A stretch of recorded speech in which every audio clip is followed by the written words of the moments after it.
Hi everyone, it's Monica, and welcome back to Tailor-Made Cards for You. Well, I'm here today with another Halloween card. Now, I only have a couple of more Halloween shares for you over the next couple of weeks, but I think the next two you're going to really like. I am working with the Tim Holtz paper stack, which is his new paper stack for this year, and he came out with some fun new paper for this set. Now, if you haven't gotten the set, he came out with some metallic paper as well as some see-through paper and then also some felt paper. So it's pretty cool. And today I'm going to be working with the metallic paper. Now, I wasn't really sure what I was going to do, but I knew that I wanted to work with the ephemera. And I also wanted to try out my new stamp pad from scrapbook.com. Now, if you haven't tried out the new stamp pad yet, it is a hybrid ink and it's a combination of both pigment and dye inks. So I'm really curious to see what kind of results and effects I can get using it. So the card that I'm creating for you today is a 5x7 card. So I started out by cutting a piece of black cardstock, which was 1/4 of an inch smaller than a 5x7 card. And then I cut my metallic paper 1/4 of an inch smaller than that. And then I decided to actually use some of the Halloween washi tape just because I haven't used enough this season. So I pulled it out and I decided to add it as a border to my card. Now, I just love the shimmer on this paper. I don't typically work with metallic paper, but I really am loving this one. It's not just straight metallic. It has some grunge to it, and you know that I love grunge. Now, I'm not really sure what kind of results you can get if you actually stamped on it. That probably is something I should have tried out. But the design that I had in mind was just to basically use it as a background. Now, the hand that you see here is from his Halloween ephemera. And when I say he, I mean Tim Holtz. And it is the palm reader. And I had an idea to use my last Wobble. Now, if you don't know what a Wobble is, I did introduce that to you with one of my Halloween pumpkin cards, and I had a pumpkin head that wobbled. And I had one more left in my stash, so I decided to use it for this Halloween card. Now, the stickers that I'm using to spell out the word fortunes is an old plastic letter set. And this set is from Tim Holtz, but it's a really old set. You probably don't see it in the stores too often. But it's something that I've had in my stash for a while, and I'm really doing my best to try to use what I have in my stash. You know, whenever we have the new releases, I'm like you, I just get really excited and I want to go out and spend. But one thing that I am starting to do, and I have done it for my Christmas stash, is I take inventory. I look to see what I currently have before I go out and I buy some of the new product. And that's what I did for my Christmas inventory. I am getting ready to start taping some of my Christmas videos, and I haven't quite decided if I'm going to do a series yet or just do sporadic videos, but I took inventory before I went out and bought some of the new product. Okay, so once I had my letters in place, it was time to add my palm, which is my palm reader. But before I actually did that, I did want to go ahead and put together my my word sentiment. And I'm using one of the new word chips from the Halloween collection, and it's foreboding.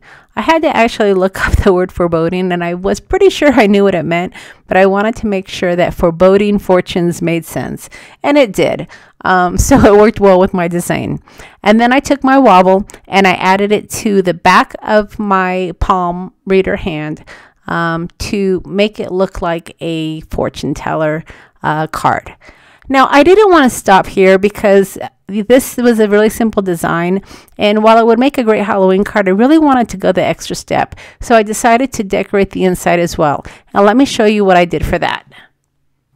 Now, before I got to the inside of my card, I did want to go ahead and adhere my design onto some white cardstock. And it's funny, I think one of my followers, I think it was Cassie, she asked me about my ATG gun. And I told her I had a love-hate relationship with this gun. It's great adhesive and I really like it, but sometimes it does get tangled up with me. But I think it's just the way that I actually insert my tape. I don't think it has anything to do with the actual gun because it is a tool that I constantly go back to. And when I have my tape in, it works perfectly. All right, so for the inside of the card, the first thing I did, of course, was to cut out my pocket die, and this again is a Tim Holtz die from Sizzix, and I am using that metallic paper again. And then I took some black cardstock, and then I took some white cardstock that had some words, and I layered it. And that's going to be the left side of the card. A lot of people don't decorate the left side of the card, but when I'm going with a particular design, and for this one I am going with a fortune teller design, I really wanted to insert some little fortune teller cards. Now, the fortune teller cards that you're seeing here on my screen are from VectoriaDesigns. And if you're not familiar with VectoriaDesigns, she does have some printables.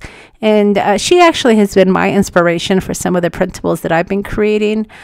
She has some wonderful vintage printables, and I'll definitely leave a link for you to check those out. Now, whenever I'm working with a design that's going to have tickets or some sort of pocket, I try to use extra strong adhesive. And the adhesive that I am using for this pocket die is that red line adhesive. And this adhesive is great. It is really strong, but I have to tell you, don't make any mistakes with it, because once it's adhered to your paper, that ain't coming off.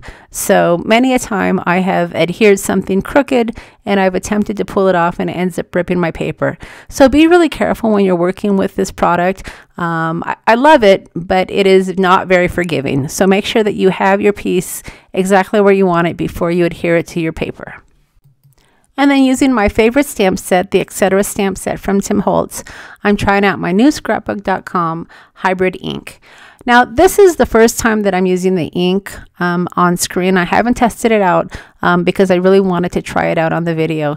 And I have to say, I really liked it. Typically, I use my archival ink, and that is a very good ink. It's very crisp.